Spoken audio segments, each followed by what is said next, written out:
Shalom saudara, apa kabar? Siap diberkati, amin? Luar biasa, saya percaya saudara pasti semua diberkati. Apapun kondisi keadaan, siapapun yang berharap kepada Tuhan, kita selalu diberkati. Tundukkan kepala sebelum kita masuk lebih dalam lagi. Kembali pada saat siang hari, kesempatan hari ini Tuhan, kami boleh bersama-sama belajar, mendengar firman Tuhan. Berikan telinga seorang murid dan hati yang mau diajar sehingga sungguh oleh kebenaran firman-Mu. Siapapun kami Tuhan, jemaat-Mu dimanapun mereka berada Tuhan, saat mereka dengar firman Tuhan, mereka pasti diberkati. Kami serahkan semua ke dalam tangan-Mu, di dalam nama Yesus kami siapkan hati kami. Semua yang siap diberkati sama-sama katakan amin. Saudara yang kasih Tuhan, luar biasa. Mari kita buka firman Tuhan dari 1 Samuel 25 ayat 2 sampai dengan 3. Ya, 1 Samuel 25 ayat 2 sampai dengan 3. Ini seri ketiga. Oke. 1 Samuel 25 ayat 2 sampai dengan 3.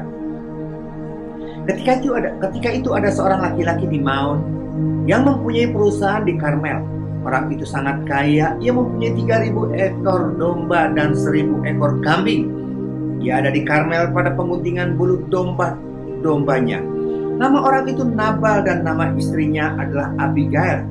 Perempuan itu bijaksana, bijak, dan cantik. Tapi laki-laki itu kasar, jahat kelakuannya. Ia seorang keturunan Kaleb. Saudara, ya ini seri yang ketiga. Saudara, luar biasa. Kalau kita lihat sepintas dari ayat-ayat yang kemarin, dari khotbah-khotbah yang kemarin, kita melihat Abigail sepertinya matre.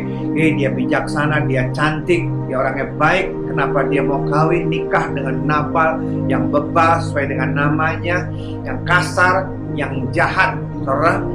Sebagaimana yang seri yang pertama, ternyata saudara, bukan semata-mata dia matre. Kalau zaman dulu saudara, pernikahan itu Tuhan berkata beranak cuculah, seperti produksi anak saja, seperti pabrik aja, beranak cuculah. Kemudian Tuhan berfirman lagi, menjadi penolong, suami menjadi penolong istri, istri menjadi penolong daripada suami. Ini yang terjadi, ya, dan ini seri yang pertama. Dan seri yang kedua adalah bahwa kenapa Nabal kok bisa berumah tangga dengan si Abigail? Kenapa bisa nikah dengan si Nabal? Ternyata saudara, pernikahan zaman dulu, yang pegang peranan tuh bukan si perempuan, suka atau tidak suka. Kadang-kala, seringkali dari zaman dulu itu adalah orang tua punya peranan penting, dan perempuan atau anak gadisnya bisa sebagai tumbal, bisa sebagai alat perang, sebagai pokoknya diperlakukan seperti itulah. Perempuan tuh sepertinya nggak ada harganya dan tidak diperlukan, dia suka atau tidak suka. Itu yang kedua. Dan hari ini ketiga. Kalau sampai kita terjebak, tanda kutip, akhirnya kita menikah dengan orang yang kita tidak tahu, ternyata dia kasar, dia bebal, dia jahat. Apa yang harus kita lakukan? Apa yang kita harus lakukan?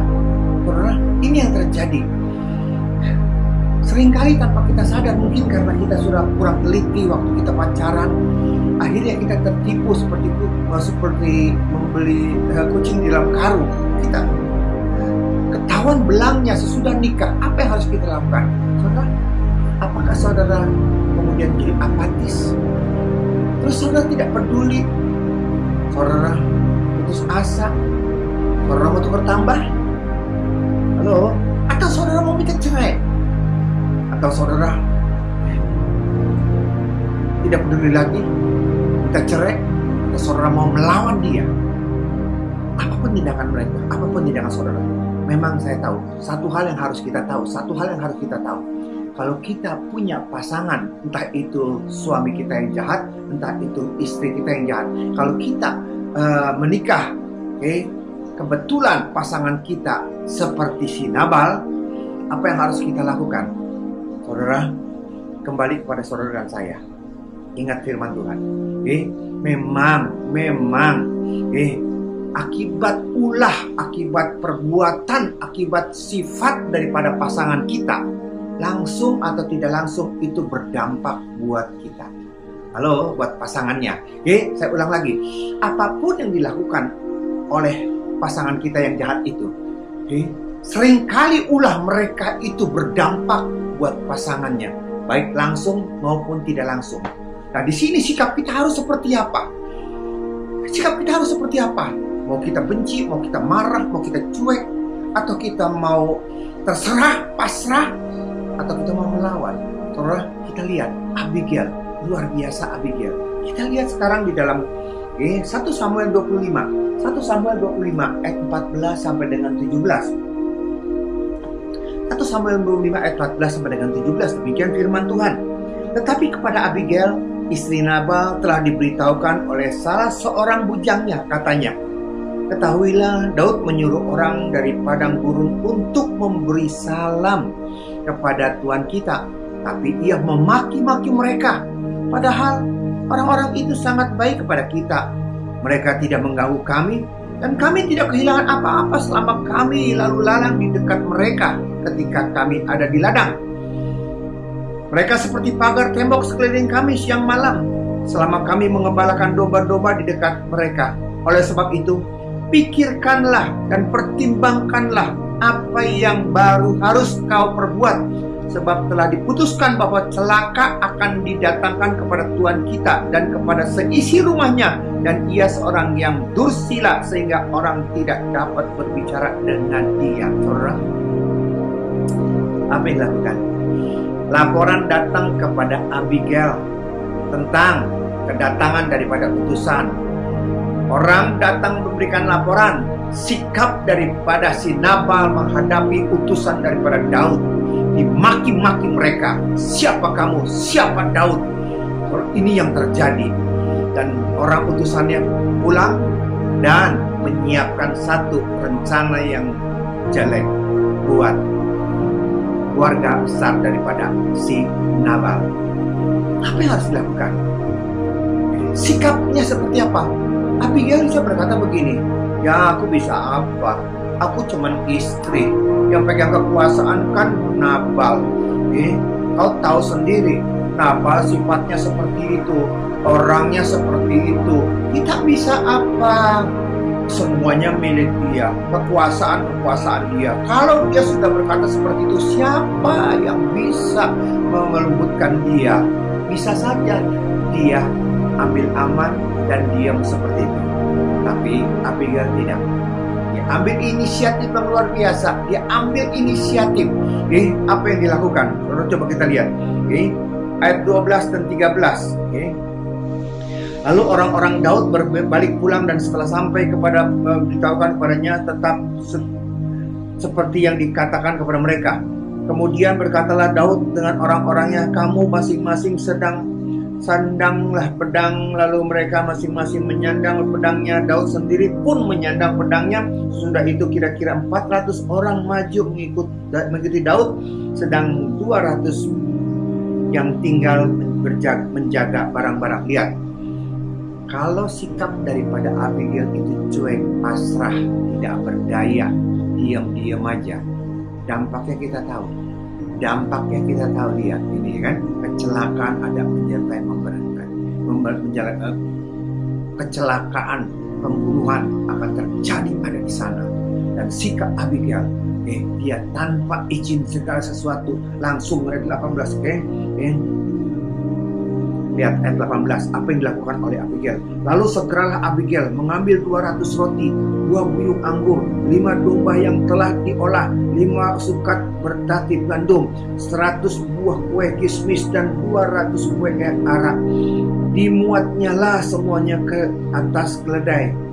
Lihat, ini yang dilakukan. Dia tahu tugasnya dia. Dia tahu apa yang harus dia lakukan. Dia siapkan segala sesuatu tanpa dia minta izin dulu kepada Nabal. Dia tahu Nabal seperti apa. Dia tahu kalau dia minta jawabannya seperti apa. Dia tahu kalau dia tunda ini semua, dia diam-diam aja, dia pasrah, dia masa bodoh, kematian akan ada menyertai seisi rumah. Bunuh sama Daud. Saudara, kita sudah terjebak dalam arti kata punya suami seperti itu. Jangan sampai kita terus tutup mata, pasrah, masa bodoh, menyerah. Saudara, kita harus melihat. Kalau kita diam saja, kita akan jatuh ketiban tangga. Memang apa yang dilakukan oleh dia, langsung atau tidak langsung, dampak itu akan kena dengan gara-gara dia ini, kita semuanya gara-gara dia ini. Oleh karena itu, buka mata kita. Jangan sampai kita diam, pasrah, cuek, acuh, dan akhirnya habis berantakan. Karena Daud sudah merancangkan pembunuhan besar-besaran di sana. Kita lihat contohnya lagi, saudara. Lihat orang yang cuek, yang acuh, yang masa bodoh, yang tidak peduli apa yang dilakukan oleh suaminya. Yosua, kita lihat. Yosua 7 ayat 20 sampai dengan 21. 20 dan 21 sampai dengan. Lalu akan menjawab Yosua, ini bangsa Ai, akan yang yang mengambil barang-barang tumpas itu. Lalu akan menjawab Yosua, katanya, benar, akulah yang berbuat dosa terhadap Tuhan Allah Israel, sebab beginilah perbuatanku. Aku melihat di antara barang-barang jarahan itu jubah yang indah buatan Siniar dan 200 sikal perak dan sebatang emas yang 50 sikal beratnya. Aku mengingininya, maka aku ambil semuanya itu, disembunyikan di dalam kemahku, dalam tanah, dan perak di bawah sekali. Saudara, ini yang terjadi. Ini akan mengambil barang-barang tumpas, emas, perak, semua yang dia suka. Dia masukkan ke dalam kemahnya, digali di dalam tanah, dan emas, perak taruh dalam tanahnya. Saudara, yang saya lihat di sini adalah kemana istrinya, kemana ada orang-orang di sekitar. Kalau mereka diam, mereka cuek, yang mereka takut, mereka tidak peduli apa yang dilakukan oleh si Akan. Apa-apa, tidak apa-apa. Tapi dampaknya, lihat, akibat dilakukan oleh si Akan, dampaknya langsung tidak langsung itu mengenai orang-orang di sekitarnya. Dan kita lihat, kita tahu akhir daripada ceritanya. Ayat 24 dan 25. Sesudah dia berkata seperti itu, lihat ayat 24 tuh, lihat. Kemudian Yosua beserta seluruh Israel mengambil Akan bin Zerah dan perak, jubah, dan emas sebatang itu. Anak-anaknya yang laki-laki, lihat, anaknya laki-laki, anaknya perempuan, lembunya, keledainya, kambingnya, dombanya, kemahnya, dan segala kepunyaannya. Lalu semuanya itu dibawa ke lembah Akor. Berkatalah Yosua, seperti engkau mencelakakan kami, maka Tuhan pun mencelakakan engkau pada hari ini. Lalu seluruh Israel melontari dia dengan batu. Semuanya itu dibakar dengan api dan dilempar dengan batu. Ironis banget ya. Istrinya bisa komplain dan berkata, anaknya bisa komplain dan berkata, kenapa papa seperti itu? Kok kita kena semuanya? Kita harus mati semuanya. Kambing domba pun kalau bisa dia berbicara, dia akan komplain. Tuhan gua yang salah, kenapa gua ikut dibunuh? Kenapa semuanya itu terjadi, saudara? Apapun yang dilakukan oleh suami atau pasangan kita yang jahat, dampaknya langsung atau tidak langsung itu akan kena. Oleh karena itu, bagaimana sikap kita? Apakah kita acuh, kita suek, kita acuh, kita pasrah, kita tidak mau peduli?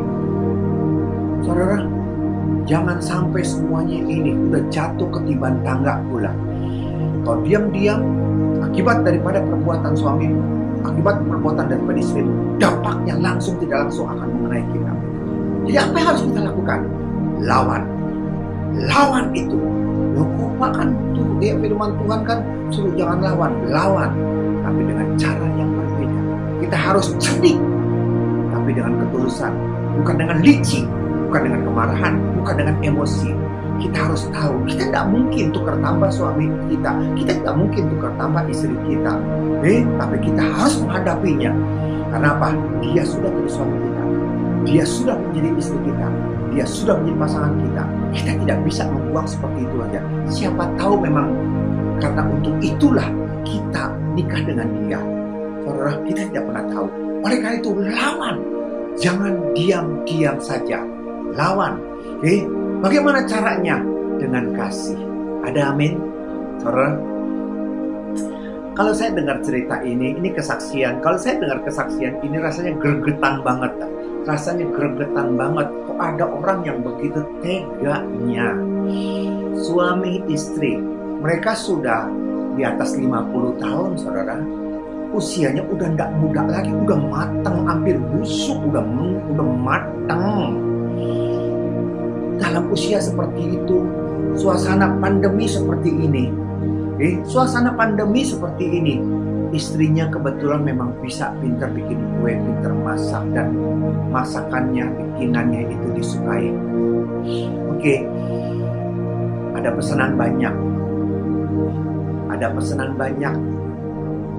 Dia terima pesanannya, ditransfer uangnya dulu karena dia nggak punya modal. Terus transfer ke rekening si suaminya karena dia nggak punya rekening. Dari suaminya, terus dari suaminya minta uangnya, beliin bahan, beliin material, dia masak, dia ngolah 1 harian, nggak ada yang ngebantuin, dia sendiri mengerjakannya. Sampai makan pun dia terlambat, makan pun dia kadang-kadang suka cuman seambilnya aja, saking repotnya. Ingat, usianya sudah 50-an lebih, hampir mendekati 60. Dia masih giat seperti itu, dia luar biasa. Saudara, saya tidak tahu persisnya, mungkin udah 60 lebih kali. Kalau dilihat, kelihatannya sudah agak tua, rambutnya udah 3 warna di sana. Dan yang menjadi persoalan adalah begitu selesai masakan orderannya, dia tidak bisa mengeluarkan sisa untungnya. Jadi keuntungannya itu dipegang oleh suaminya. Dan dia minta tidak bakalan keluar. Dan dia makan seadanya saja. Kadang-kala sehari cuma sekali, saking repotnya. Dia nggak punya uang untuk beli makanan. Minta sama suaminya, tidak dikasih. Jadi dia makan ya sisa-sisa itu aja yang ada lebihnya. Saudara, suaminya, kenapa begitu pelit? Kalau cuman begitu aja, iyalah oke. Kalau seperti itu masih punya toleransi. Yang bikin saya gregetan adalah dengan uang itu dia main gila dengan pembantu. Dia main gila dengan pembantu. Dia pakai uang itu untuk mereka, untuk nyenengin si pembantu ini. Dia berkata, "Pak, saya mesti seperti apa, Pak? Udah nggak kuat saya, Pak, ngadepin laki kayak seperti itu. Jijik saya sama dia, Pak." Saya yang denger aja rasanya, aduh gila, lu kelewatan banget ya. Kok bisa tega-teganya istri itu kerja seperti itu, kemudian kau habis-habiskan dengan perempuan itu dan berzina. Itu yang terjadi, saudara. Sampai saya dengar pun saya berkata, ada ya yang kayak begitu. Saya berkata, Pak, apa yang harus saya lakukan? Cerai juga gak ada gunanya, udah seperti ini segala macam. Macam udah kusutnya bukan main dah. Sampai suatu saat dia lagi sibuknya kerja, suaminya lagi makan. Dia berkata, ya udah kamu makan dulu aja, aku tak selesaikan ini, ya tinggalin. Selesai, sesudah dia selesai, dia lihat itu makanan yang ada masih sisa dibuang. Dia nggak makan, padahal yang nyari uang tuh dia. Di perempuan itu yang nyari uang. Malam tidur, suaminya lebih suka tidur sama anjing daripada sama dia. Sampai dia berkata, ini kan rumah tangga, saya mesti seperti apa? Saudara, saya nggak bisa jawab. Suruh cerai. Nggak tega sayanya. Mana mungkin si orang Kristen cerai? Tapi kalau nggak ada jalan keluarnya, saya bilang, ya mungkin itu cuma sekali-kali. Pak, dia bilang, berkali-kali. Setiap kali, bukan berkali-kali, Pak, setiap kali. Saya kasih usul sama dia. Kau lawan dia. Gimana caranya dia lebih kuat? Bukan cara dengan seperti itu. Engkau harus cerdik seperti ular dan tulus seperti merpati. Apa yang harus saya lakukan? Transferan duit, Kau harus punya rekening sendiri. Kau harus punya account sendiri. Kau harus punya. Saya nggak bisa, Pak. Gampang banget. Orang-orang bank akan ngatur kamu. Orang-orang bank akan pimpin kamu. Orang-orang bank akan ajarin kamu bagaimana membukanya, bagaimana mencairkannya. Orang-orang bank akan bisa seperti itu. Atau kalau sampai pun nggak bisa seperti itu, kau pakai orang lain atau minta kontan sama orang yang pesan. Kalau enggak, lebih baik nggak usah kerja daripada makan hati, bikin mati aja di situ. Kau harus. Terus bagaimana dia, Pak? Doakan saja. Kau jangan balas dia, balas dengan cara yang lain. Saudara, jangan sampai pasangan kita seperti itu. Jangan sampai suami kita seperti itu. Jangan sampai oleh karena istri kita seperti itu membuat jati diri kita jadi hilang. Jangan sampai jati diri kita menjadi hilang, menjadi mati oleh karena pasangan-pasangan kita. Dia sakit, dia punya masalah dengan karakternya, tapi kau jangan ikut salah. Kau harus bangkit. Dia yang sakit, saudara yang sehat. Jangan ikut seperti dia, tapi dia harus ikut kita. Gimana caranya? Kita lihat caranya. Lawan dengan caranya Tuhan. Bukan dengan caranya manusia, tapi dengan cara yang berbeda. Kita lihat, saudara. Hakim-Hakim 16, ayat 15 sampai dengan 18. Hakim-Hakim. Berkatalah perempuan itu kepadanya, bagaimana mungkin engkau berkata, aku cinta kepadamu, padahal hatimu tidak tertuju kepadaku. Sekarang telah 3 kali engkau mempermain-mainkan aku dan tidak mau menceritakan kepadaku. Karena apakah kekuatanmu demikian besar? Simson, Delila. Lalu setelah perempuan itu berhari-hari merengek-rengek kepadanya dan terus mendesak-desak dia tidak dapat lagi menahan hati sehingga ia mau mati rasanya. Maka diceritakannya kepadanya segala isi hatinya. Katanya, kepalaku tidak pernah kena pisau cukur sebab sejak hari kandungan ibuku, dari kandungan ibuku aku ini seorang nazir Allah. Jika kepalaku dicukur, maka kekuatanku akan lenyap daripadaku dan aku menjadi lemah dan sama seperti orang-orang lain. Saudara, ini yang terjadi dan ini dilakukan.